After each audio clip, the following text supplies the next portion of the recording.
Livro de 1 Samuel, capítulos 29 e 30. As tropas dos filisteus estavam reunidas em Afeca e os israelitas acamparam junto à fonte de Jezreel. Enquanto os governantes filisteus iam à frente das suas tropas de centenas e de milhares, Davi e seus homens marchavam na retaguarda com o rei Aquis. Então os comandantes filisteus perguntaram: "O que esses hebreus fazem aqui?"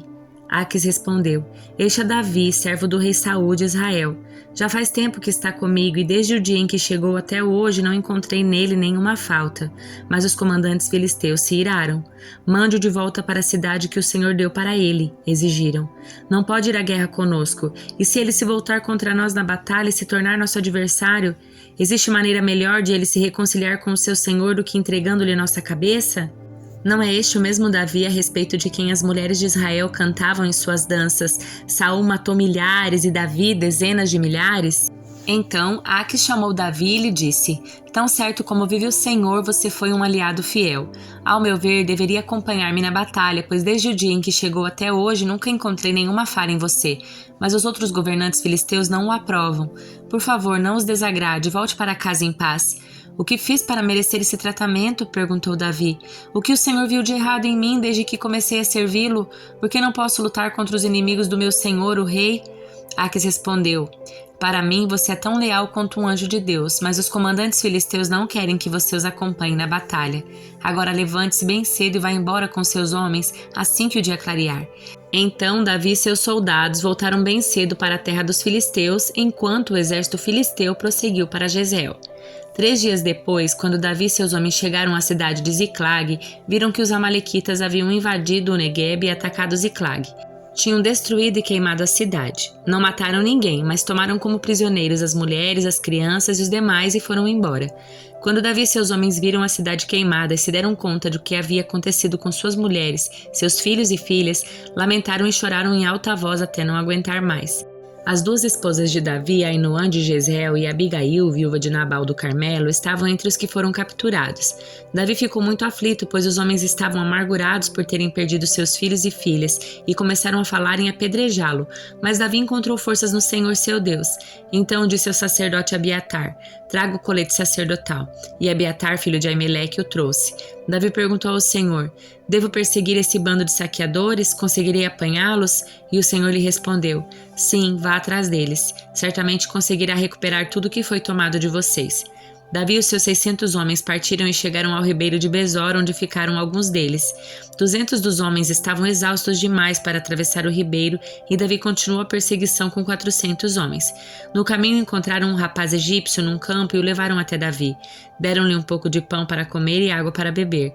Também lhe deram um pedaço de bolo de figo e 2 bolos de passas, pois fazia 3 dias e 3 noites que não comia nem bebia nada. Em pouco tempo recuperou as forças. Davi lhe perguntou: "A quem você pertence? De onde veio?" "Sou egípcio, escravo de uma amalequita", respondeu ele. "Meu senhor me abandonou 3 dias atrás porque fiquei doente.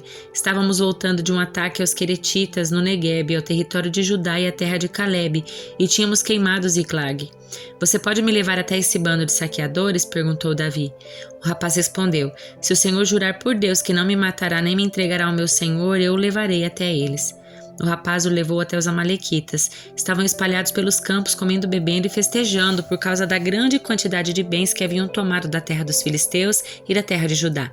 Davi e seus homens massacraram os amalequitas, atacando-os durante toda a noite e todo o dia seguinte, até o entardecer. Nenhum deles escapou, exceto 400 rapazes que fugiram montados em camelos. Davi recuperou tudo que os amalequitas haviam tomado, resgatou suas 2 esposas.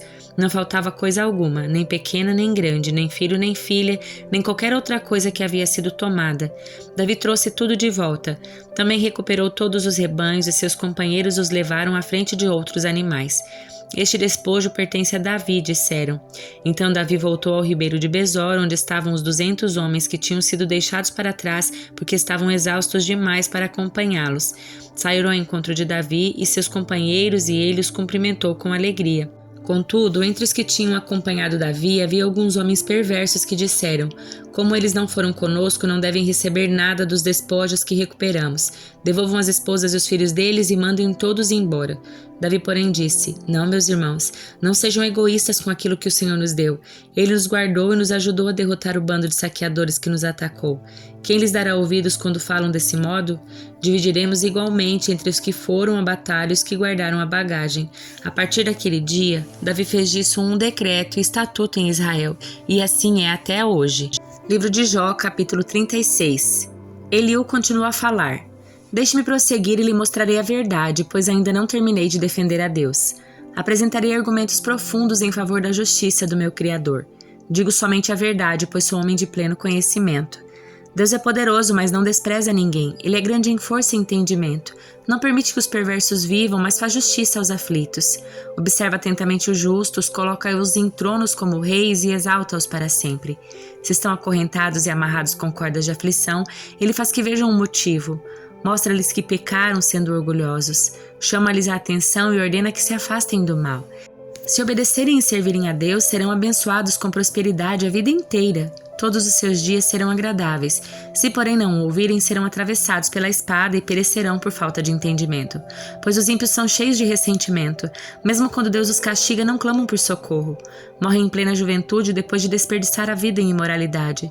Mas por meio do sofrimento, ele livra os que sofrem e por meio da adversidade obtém sua atenção. Jó, Deus também quer afastá-lo do sofrimento e levá-lo a um lugar onde não há aflição. Quer pôr em sua mesa as comidas saborosas. Você, porém, insiste em saber se os perversos serão julgados. Só consegue pensar no juízo e na justiça. Tome cuidado para que a riqueza não seduza, não deixe que o suborno leve a pecar. Acaso toda a sua riqueza ou todos os seus grandes esforços poderiam guardá-lo da aflição? Não deseje a proteção da noite, pois é quando as pessoas serão destruídas.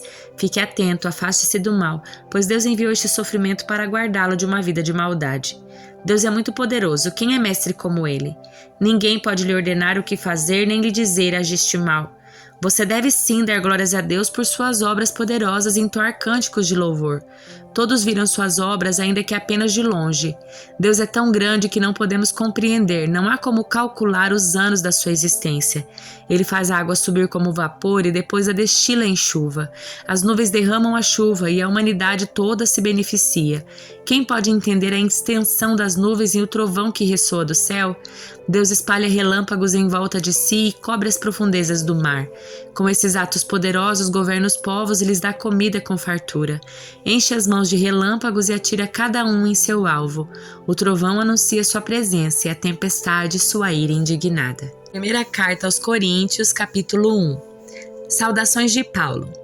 Eu, Paulo, chamado para ser apóstolo de Cristo Jesus pela vontade de Deus, escrevo esta carta com nosso irmão Sóstenes, à Igreja de Deus em Corinto, aqueles que ele santificou por meio de Cristo Jesus.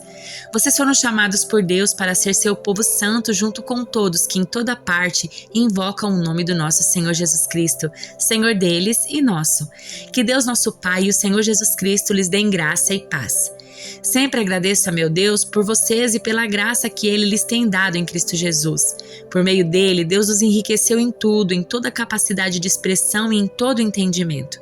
A mensagem a respeito de Cristo de fato se firmou em vocês, uma vez que nenhum dom espiritual lhes falta enquanto esperam ansiosamente pela volta do nosso Senhor Jesus Cristo. Ele os mantém firmes até o fim, para que estejam livres de toda a culpa no dia do nosso Senhor Jesus Cristo. Deus é fiel e Ele os convidou a ter comunhão com seu Filho Jesus Cristo, nosso Senhor. Irmãos, suplico-lhes em nome de nosso Senhor Jesus Cristo que vivam em harmonia uns com os outros e ponham fim às divisões entre vocês. Antes tenham o mesmo parecer, unidos em pensamento e propósito, pois alguns membros da família de Cloe me informaram dos desentendimentos entre vocês, meus irmãos. Refiro-me ao fato de alguns dizerem, eu sigo Paulo, enquanto outros afirmam, eu sigo Apolo, ou eu sigo Pedro, ou ainda eu sigo Cristo. Acaso Cristo foi dividido? Será que eu, Paulo, fui crucificado em favor de vocês? Alguém foi batizado em nome de Paulo? Graças a Deus não batizei nenhum de vocês, exceto Cristo e Gaio, de modo que ninguém pode dizer que foi batizado em meu nome. Sim, também batizei a família de Estéfanas, mas não me lembro de ter batizado mais ninguém. Pois Cristo não me enviou para batizar, mas para anunciar as boas novas, e não com palavras de sabedoria humana, para que a cruz de Cristo não perca seu poder. A mensagem da cruz é loucura para os que se encaminham para a destruição, mas para nós que estamos sendo salvos, ela é o poder de Deus. Como dizem as Escrituras, destruirei a sabedoria dos sábios e rejeitarei a inteligência dos inteligentes. Diante disso, onde ficam os sábios, os eruditos, os argumentados desta era? Deus fez a sabedoria deste mundo parecer loucura, visto que Deus, em sua sabedoria, providenciou que o mundo não o conhecesse por meio de sabedoria humana. Usou a loucura de nossa pregação para salvar os que creem. Pois os judeus pedem sinais, os gentios buscam sabedoria.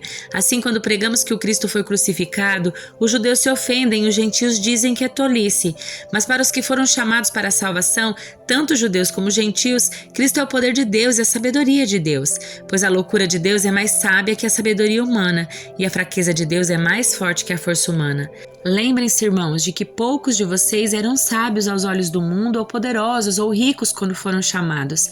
Pelo contrário, Deus escolheu as coisas que o mundo considera loucura para envergonhar os sábios, assim como escolheu as coisas fracas para envergonhar os poderosos.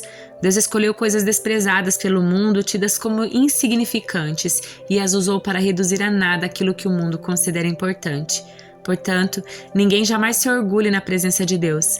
Foi por iniciativa de Deus que vocês estão em Cristo Jesus, que se tornou a sabedoria de Deus em nosso favor, nos declarou justos diante de Deus, nos santificou e nos libertou do pecado. Portanto, como dizem as Escrituras, quem quiser orgulhar-se, orgulhe-se somente no Senhor.